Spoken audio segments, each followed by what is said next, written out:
Hello, everybody. How you doing? Welcome to the Big Show. My name is Mickey. This is Mickey in the Middle, the quintessential show for Middle Americans.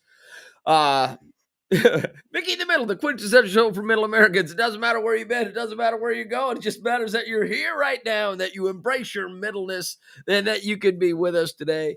I'm going to throw on the chat messages so that way we can have them. Oh, hey, Darla. How you doing? Congratulations on being first one in the Mickey in the Middle comment Olympics. Greatly appreciate it. Congratulations. You win the gold medal.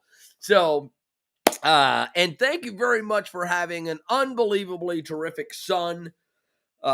James and I went out and we played some golf today. He is a great guy. Love hanging out with him. Just to let you know, when we got on the 10th hole, it was cold enough that it was sleeting and it was raining and it was snowing. And it was the weirdest thing because we both looked at each other at the same time and went, hey, this is weird right here in the middle of April. So, so thank you very much for having a terrific son. That's absolutely awesome. Hello, Mark Calcaterra.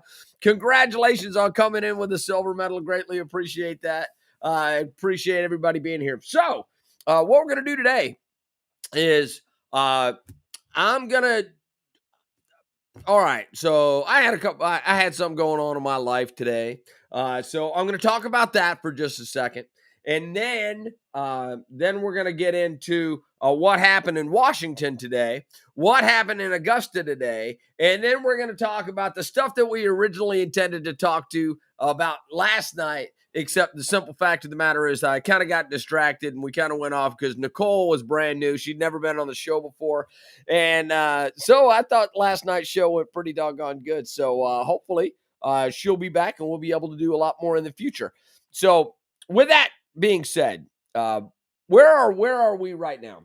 Well, what happened to me this morning is today is the 4-year anniversary since my wife, Tanya Spillane, passed away. She's an absolutely terrific lady, unbelievable, as a matter of fact. Let me, where is the, oh, there it is. So here's my girl. That's my girl right there. So absolutely pretty incredible. But what I want to do is I wanted to show you a couple other things. So this right here is my girl. This right here is Tanya. We were married for 27 years. She passed away 4 years ago today on April 8th. It was a sad day. It was just a mess. So anyway, I want to just show you this right here is the mural that London Bennett did. Man, she worked on this hard. But this is a picture of our backyard and Tanya's favorite place to have God sightings because she believed that God was with us every single day. And she put out her God sightings through her photography and through her loving, caring, great message that she carried not only about God, but about humanity. And I cannot say thank you enough to London for posting this because that was doggone really, really cool. And it's up in the Cabot walk, the art walk in Cabot behind the police station. So that's really cool. This is a cat. This right here, I got to show you. This right here is a teepee. Cat was Cat's one of her best friends. And she described Cat is analyzing why there's a teepee in this yard. On the other hand, Tanya is excited about seeing a teepee in Cabot. That basically describes my girl right there, which is awesome. This is Sydney, our daughter, and Tanya up on the river experience in Cabot, Arkansas. And then this is the fam. Yeah, we look good all in red. That was great. And then this is Linda. And this is Tanya. That's her in Philadelphia doing a Rocky pose, punching. This is us on a cruise. And then this is, her favorite flower, which is a stargazer. That's her sister, Melissa. This is her at school. This is us when we were dating before we got married. She got me that hat, says instant asshole, just add alcohol, which is true. This is her whipping my behind in poker. This is her with Anna Davis, one of her good friends. This is her when she was in the Army when we met. Man, was she sexy and green. That's her and Sid. On June 10th, which is Sydney's birthday, she always used to send her that picture. And then that's Tanya doing her thing, photography, taking a God sighting. This is Sydney and Tanya, Tanya's last week on this planet. This is her with that. And then that's her with her sister, Jennifer. And that's her and I. So I wanted to share that with you because simple fact of the matter is I love her. She's been gone 4 years, and I discovered that there are not enough pictures of her. So I'm encouraging everybody to take pictures of everybody that you love and store them in a place that you can find them because I got pictures of Tanya everywhere, but it's never enough. So do me a favor, take a bunch of pictures. So with that being said, hey, so welcome Don Ledger, welcome Carolyn Greggs Ledger, and welcome Susie Go. Glad everybody's right here with me today. So yeah, we did that. Thank you very much for indulging me in the conversation with Tanya. I do want to play one thing, and the reason I want to play this is a few years ago, I wrote a song for Tanya.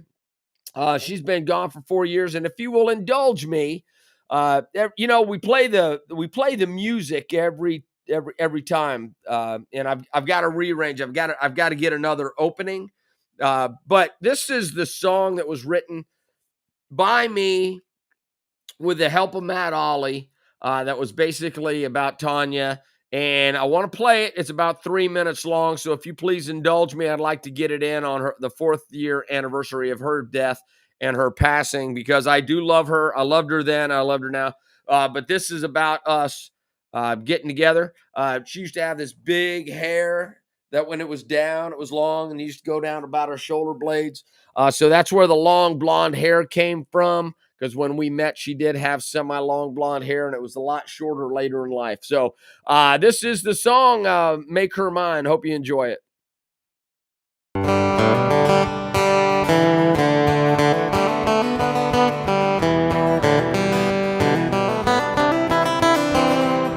was love at first sight when she walked through that door. The most beautiful girl I'd ever seen before. Sea green eyes and long blonde hair, cool smooth smile and didn't have care. I don't know why, but she walked my way. I was scared to death, but I was ready to play. Love at first sight sets the spirit free. I felt the dark clouds part, I heard the angels sing. My heart caught fire and my soul can fly. That's when I knew I had to make her mine.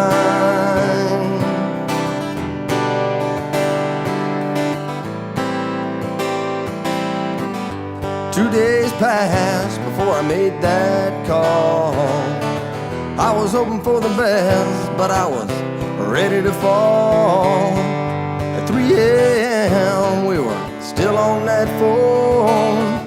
We both agreed that we were tired of being alone. Our first date led to our first kiss. I closed my eyes and tasted her sweet lips. Love's first touch sets the spirit free. I felt the dark clouds part, I heard the angels sing. My heart caught fire and my soul can fly.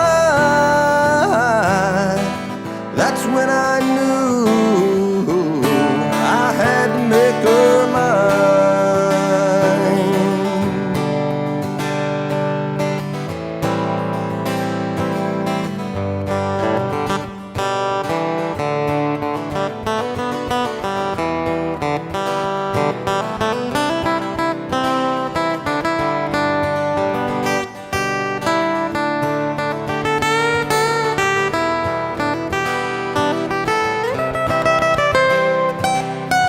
Dropped to one knee and I asked for her hand.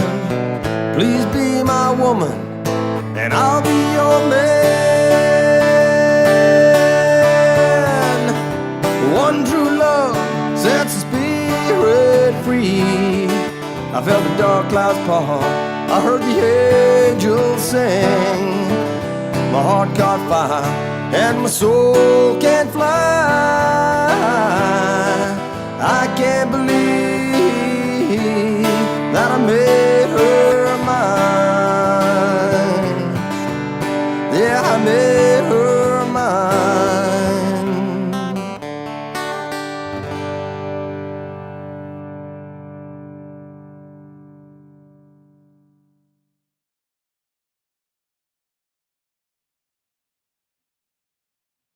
Well, there you have it.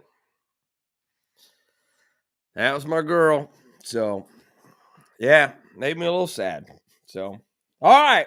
So, huge shout out to James Bennett. He took me golfing this morning. Jamie Shelton sends me cards all the time on the first day of school.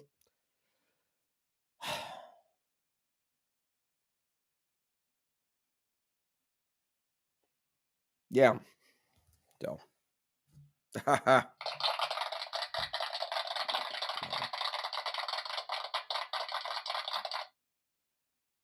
Thank you. Can you believe that I actually sang that, Susie? What a mess. So anyway, Jamie Leigh Shelton sends me a card on the first day of school, last day of school. First day of school was Tanya's favorite day ever. It was better than her birthday. The only thing that beat it was Sydney's birth. It's because she adored Sydney. But thank you, Jamie. I can't tell you how much I appreciate those. So that's where we are.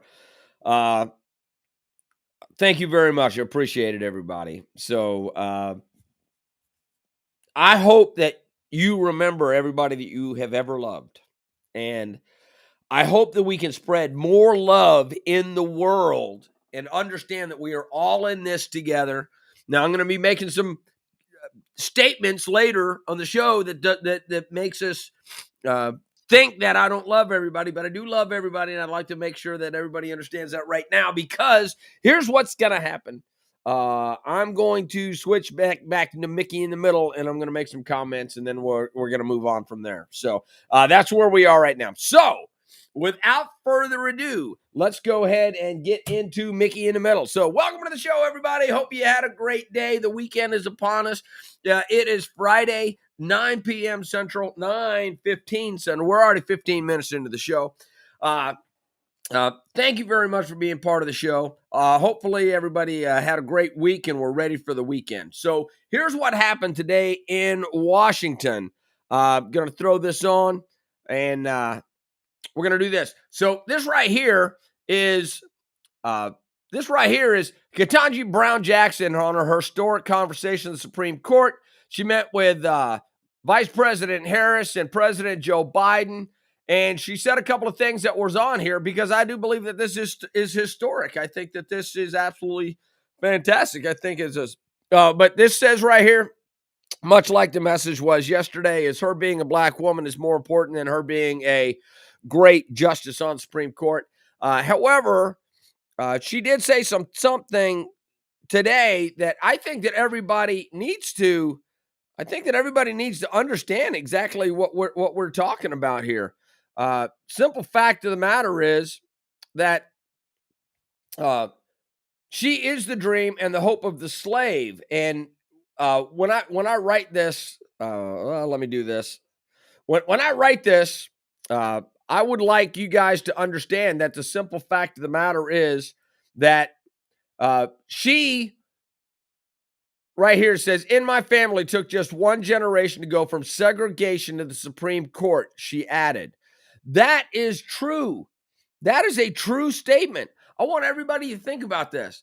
In the 1960s, we had segregation in the country. And then through the civil rights marches through civil rights actions and voter rights laws, they said, no, you cannot have segregated schools. You can't have segregated counters for eating. You can't have segregated uh, drinking fountains. You can't have different things. We're all in this together. And you got to understand, she is 40 something, 50 something years old. Let's say she's 50 something years old.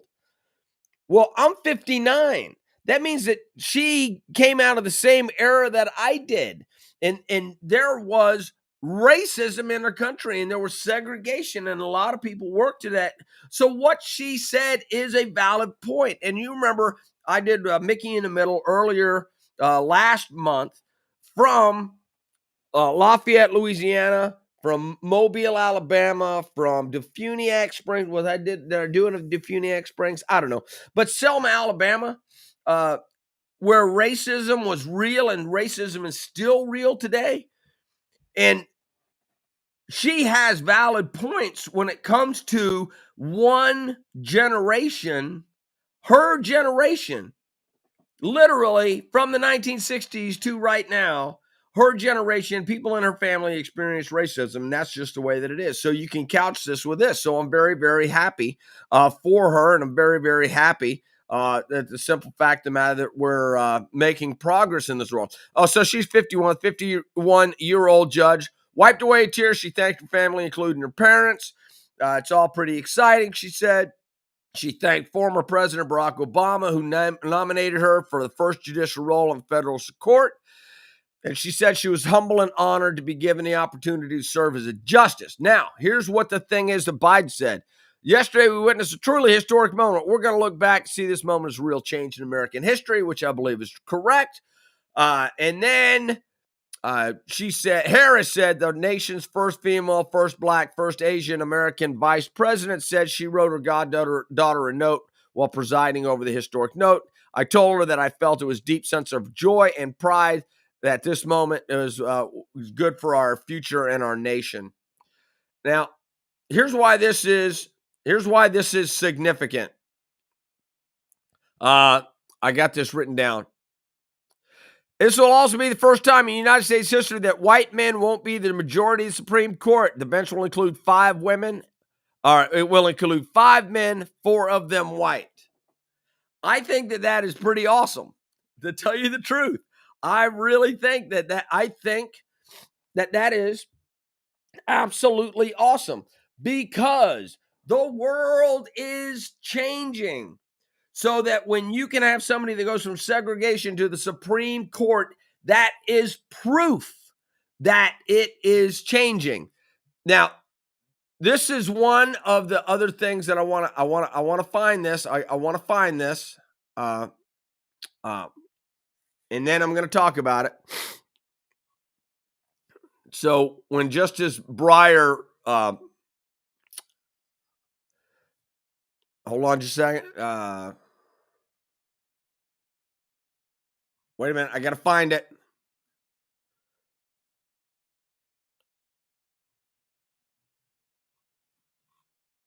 Oh, come on, man. All right, so here it is. Here's the quote. I found the quote, right? I found the quote that I want to talk about. All right. This quote. It has taken 232 years and 115 prior appointments for a black woman to be selected to serve on the Supreme Court of the United States, Jackson said. But we've made it. We've made it. All of us. And my family took just one generation to go from segregation to the Supreme Court. Here's why that is significant, and here's why this is important. The ceiling has been broken. The glass ceiling has been broken.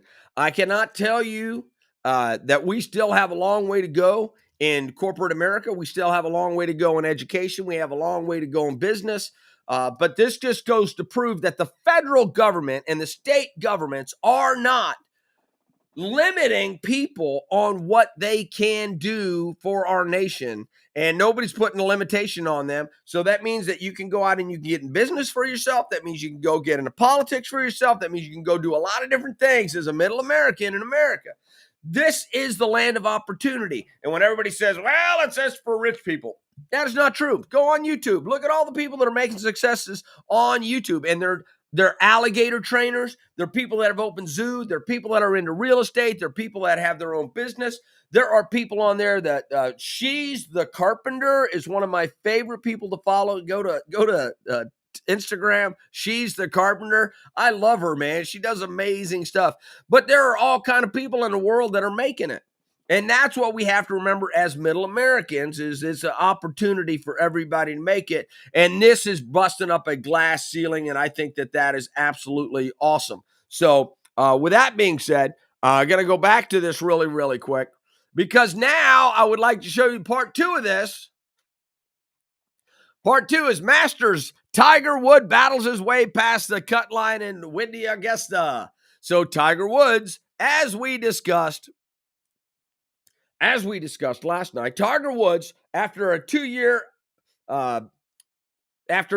hiatus from the tour after a car wreck, about a year and a half, I guess, made it back to the Masters, which is a major tournament in golf if you don't follow along. And he busted up his leg so bad that he couldn't walk for 3 months. When he finally got out of bed, he had to go learn how to walk again. They've replaced half of his leg. It's absolutely crazy. It's horrific. How he can walk, I don't even know. But he just made the cut, which is the top golfer plus the next 10 scores, right? So if somebody is at 8, you could only be at 2, and Tiger made the cut at 2. Now, he didn't have the best day, but he was 1 over par for the tournament. He was at the end of yesterday, he was 1 under par. Today, he was 1 over, 2 over, or 3 over par all in all, but he was 1 over all in the tournament. And this is great. That means we get to watch the Tiger stalk on the weekends. And this is his first tournament back. I didn't expect him to win it, but the fact that he made the cut in his first tournament back is something to be reckoned with. So congratulations to Tiger Woods. That is absolutely fantastic. Good luck to you, sir. I hope that you have a fantastic day, fantastic weekend. All right, so there we go. All right, so now back to me. What do I want to talk about today for Mickey in the Middle? We've got about 6 minutes left. And what I want to talk about is I want to talk about inflation real quick. I got a whole list of things over here that I want to talk about, but I want to talk about inflation. And the reason I want to talk about inflation is because the weekend's coming and the stock market is kind of going crazy. So what I'm going to do is I'm going to tell you what the stock markets did today. As soon as I bring this up, let me do this, and this. So I'm going to tell you what the stock market did today. And the reason is because the Dow 30 was up 137.5. And the NASDAQ, which is the tech stocks and modern, a lot more modern day stocks, they were down 186.3. So when the Dow goes up and the NASDAQ goes down, there's a conflict inside of the way that people are viewing the future of the economic situation in our country. We know that the Treasury Department is the Treasury Department of the United States of America. We have had a Treasury Department since the beginning of time. Richard Nixon, president, got us off the gold standard in the 1970s. So there's nothing that's real hard for monetary value and trade that holds value that we're holding on to. So that means that our money is kind of made up. And the money is supposed to represent the value that you have in the economy. And the reason I'm telling you this is because the Fed came along after we got off the gold standard, and the Fed is a series of large banks that is in cahoots with our government to control monetary policy in the United States of America. The Fed is accountable to the United States of America, but they don't care what they do because they're an independent agency made up the world's largest banks. It's the most insane thing that you've ever heard. So our Treasury Department prints money according to what the Fed says that we need. And when the Fed says, we're going to do some quantitative easing, we're just going to print more money because these stupid ass Democrats really think that because you borrow from yourself that it doesn't matter, and we can run up a debt that is over $30 trillion. $30 trillion. It's crazy. That's more than our gross domestic product that we run through the entire system every single year. It's the craziest shit you've ever heard. So when the stock market, you have a split stock market and one goes up 186 and one goes down 186, that's a big ass spread up there. Now, here's the reason why it's important to you. You got to be careful with your money because your retirement systems, if you're in the civilian world and you're not getting a military retirement like I am, is your monetary system is under attack. And the reason is if you have value inside of a system, the value of the money is supposed to equate the value that's in the system. Here's the magic thing about that. At the beginning of all systems, there was no value. Somebody went out and got a rock and said, hey, man, I'm going to take this rock and I'm going to smash some food in the head. And they went out and they got themselves a zebra or an antelope and they brought it back. And that brought value to the clan. And that means that, hey, look here, we now have value, which we can trade. If somebody gives me a value for a portion of the meat, like a basket or start a fire or give me a blanket or a pair of shoes or a belt, there's a projected amount of value inside of the economy. That means that if you're going to print money and you're going to say that the money's going to go be the go-between between the basket, the fire, and food, then that money's got to equate to something. Because if I say that I've got three things, I've got shoes, basket, and meat. I can give everybody $1 and they can trade those dollars, which is equates. But if I give everybody $2, follow me, if I give everybody $2 to trade, that means that their stuff is now worth $2. So the basket's worth $2, the food's worth $2, and the shoes are worth $2. So that's where inflation comes from. When you take the dollars and you kind of put it in the market and you go, hey, look here, man, we're going to have more dollars representing the same value. That's what inflation is. That's why instead of $2, the gas is now $4 because they've literally doubled the money supply inside of the system in the last 5 years between Donald Trump and Joe Biden.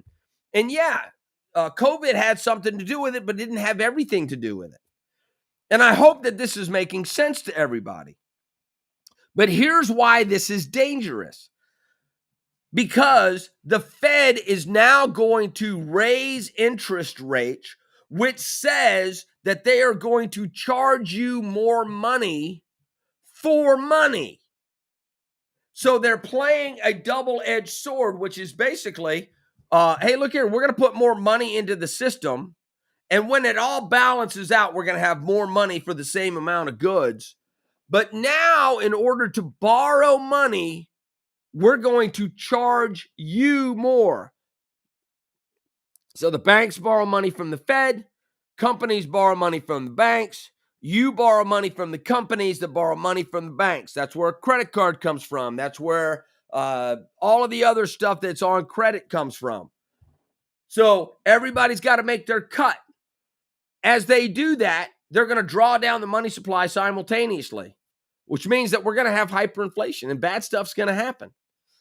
When COVID hit January 2020, I kind of warned my daughter and I said, hey, baby, you need to be ready for this. Well, I'm doing it again. I'm telling you right now that you need to be ready for the inflation that's coming.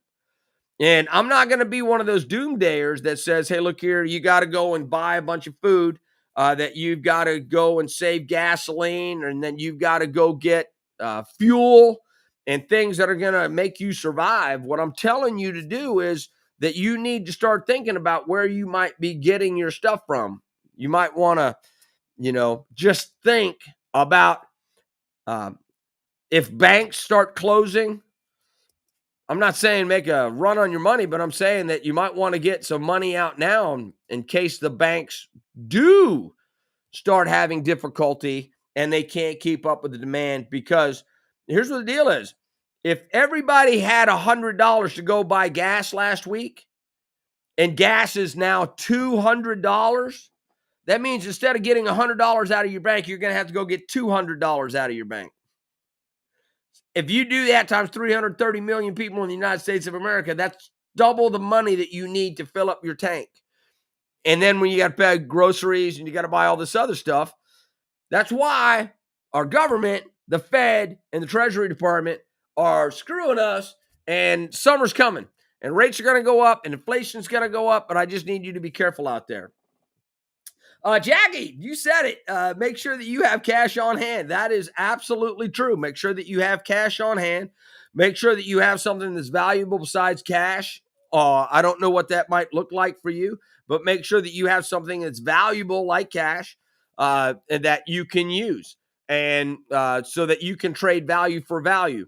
A lot of people go up and they have a side hustle, a side business.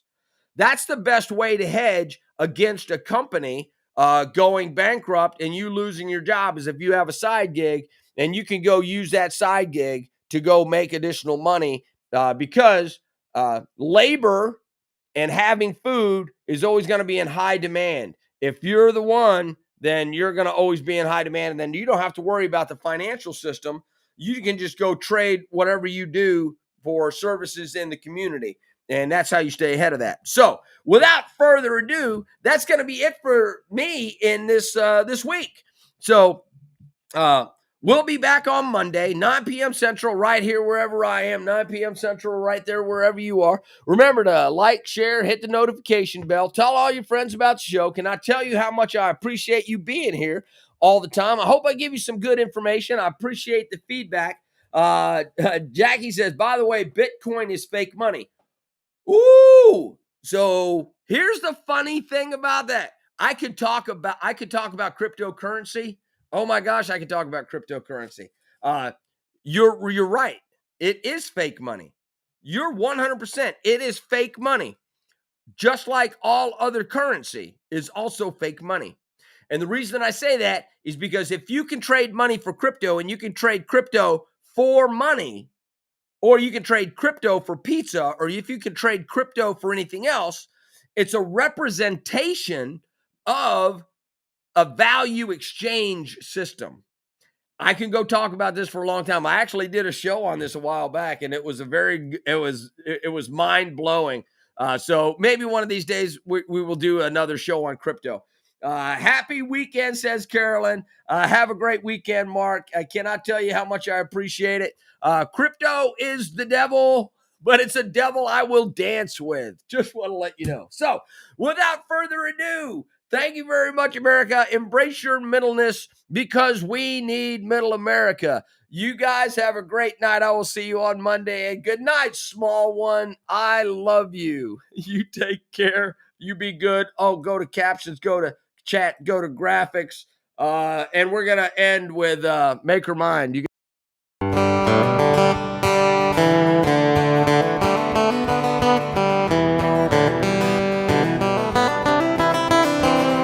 It was love at first sight when she walked through that door.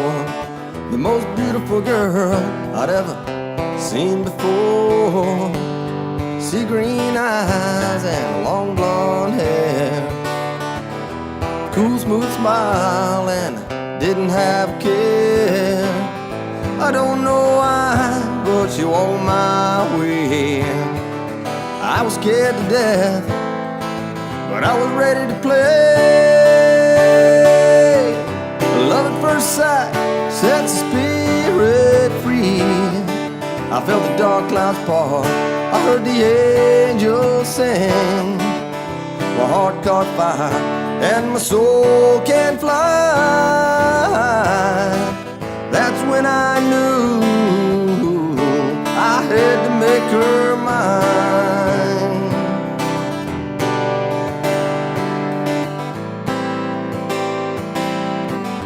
2 days passed before before I made that call. I was hoping for the best, but I was ready to fall.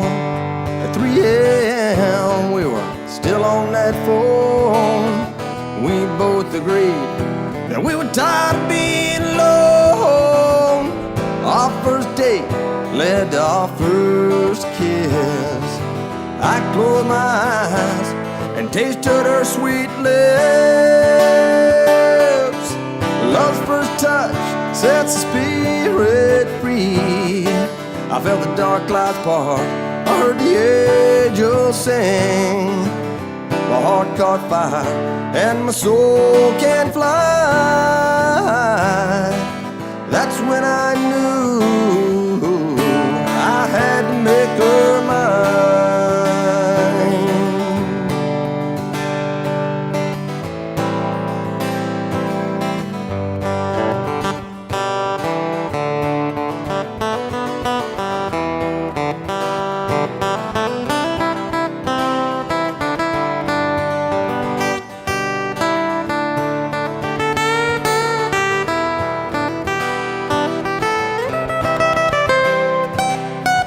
Dropped to one knee and I asked for her hand. Please be my woman and I'll be your man.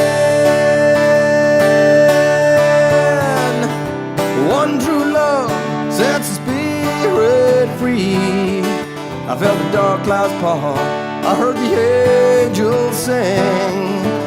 My heart caught fire and my soul can fly. I can't believe